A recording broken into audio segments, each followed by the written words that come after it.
समाय श्री गोरहा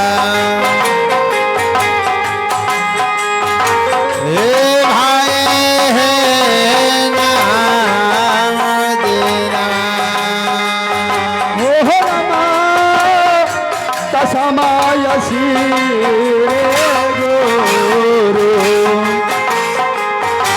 हे भाई हे नमो नमः तस्माय श्री गुरु हो तस्माय श्री गुरु तस्माय श्री गुरु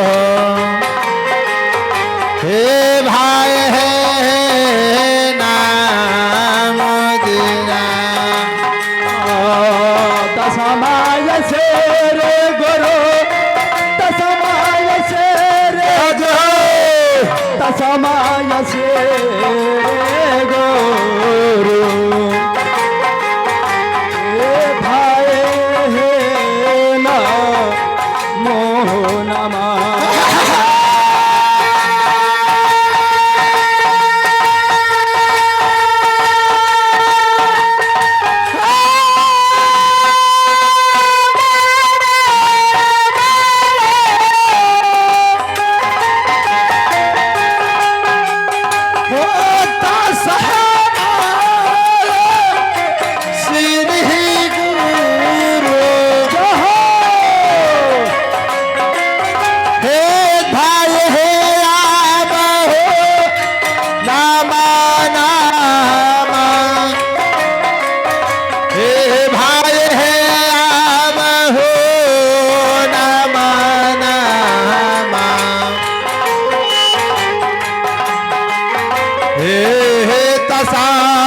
तस्माय श्री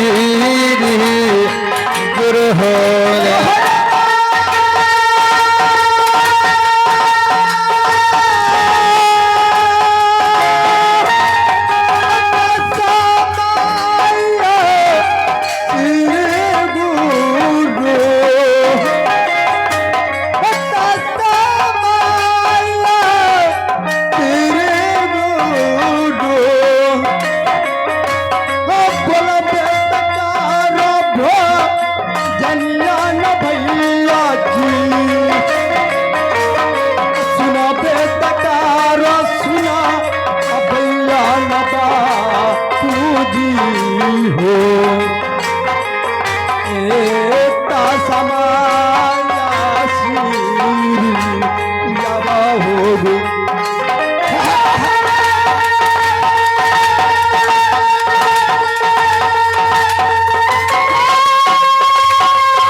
तस्माय श्री गुरु भाई नमः।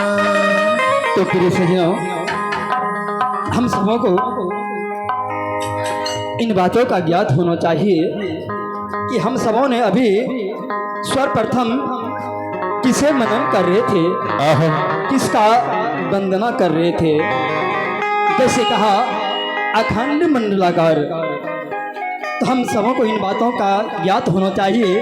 अखंड क्या है, मंडलाकार किसे कहा गया है? अखंड मंडलाकार जैसे मान लिया जाए या धरातल या वसुधरा अर्थात या पृथ्वी जो है या अखंड है। जो कुछ भी है इस पृथ्वी के अंदर है, अर्थात पृथ्वी किसी के अधीन नहीं है, इसलिए यह पृथ्वी जो है अखंड माना गया है। अखंड मंडलाकार। तो ऐसा स्वरूप किसका है? तो सूर्य भगवान का। तो हम सबों ने सर्वप्रथम माँ पृथ्वी व पिता सूर्य भगवान को नमस्कार करते हैं। अखंड मंडलाकारम व्यापितम अर्थात इस पृथ्वी पर विराजमान रहने वाले देवता जीवनु चराचरम, जो चरते जो न चरते सब पर दयापित रहने वाले अखंड मंडलाकारम व्यापितम जीवनु चराचरम।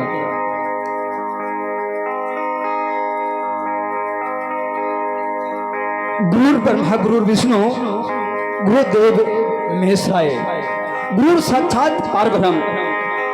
साक्षात के मतलब होते हैं जो आमना सामना प्रकट होकर कुमार्ग से बचाकर सुंदर मार्ग पर चलने के लिए युक्ति बता देते हैं, उसे साक्षात गुरु कहते हैं। पारब्रह्म परमेश्वर कहते हैं, जिसे अलख निरंजन कहते हैं, जिसे शिव कहते हैं, जिसे राम कहते हैं, जिसे सदगुरु कहते हैं।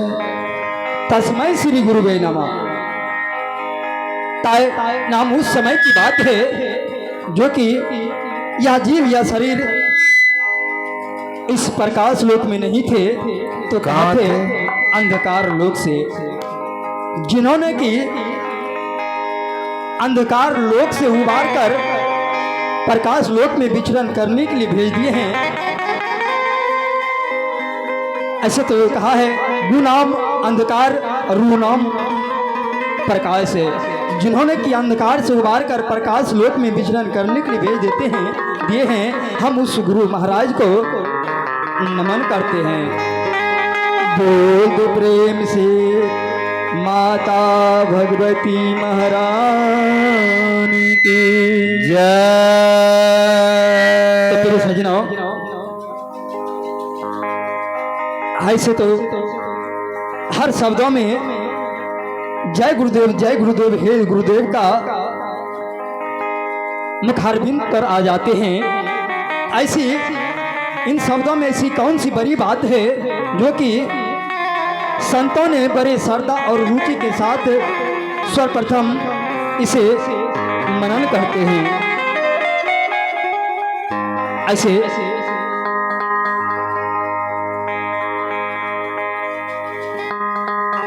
भगवान भोलेनाथ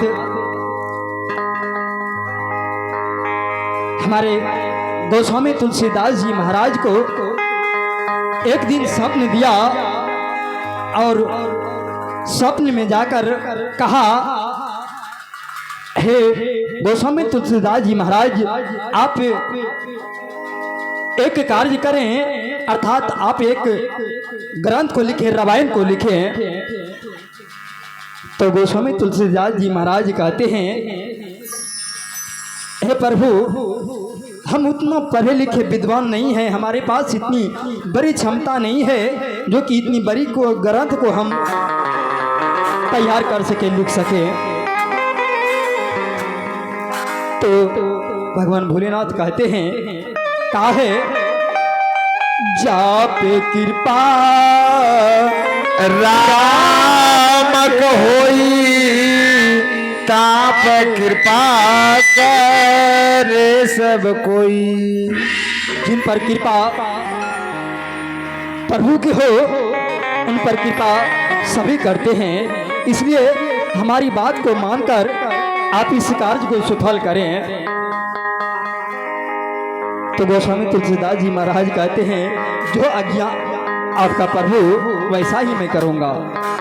जब सुबह हुआ, सोच क्रिया से निवृत्त होकर और आसन लगाकर ग्रंथ को लिखने की तैयारी में आ गए हैं और हाथ में जैसे कॉपी और कलम लेते हैं तो कलम को उठाते ही लीलार से टेकते हैं, कहते हैं हे गुरुदेव आप हमारे कलमों में वास कीजिए। अचानक सोचने लगे अभी तो मैंने ग्रंथ को लिखने जा रहे थे अर्थात रामायण को लिखने जा रहे थे, पर गुरुदेव से कह रहे थे हे गुरुदेव आप हमारे कलम में वास कीजिए। इससे पता चलता है कि सबसे ऊंचा आस्थान गुरु का ही है।